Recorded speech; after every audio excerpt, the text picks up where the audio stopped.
the bell button, and tap Next. Please reset the device by holding the reset button for 5 seconds. Wait for the indicator light to flash red.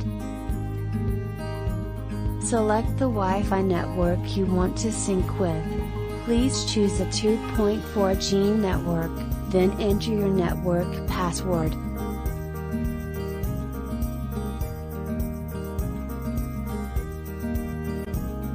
Please remove the protective film from your camera lens.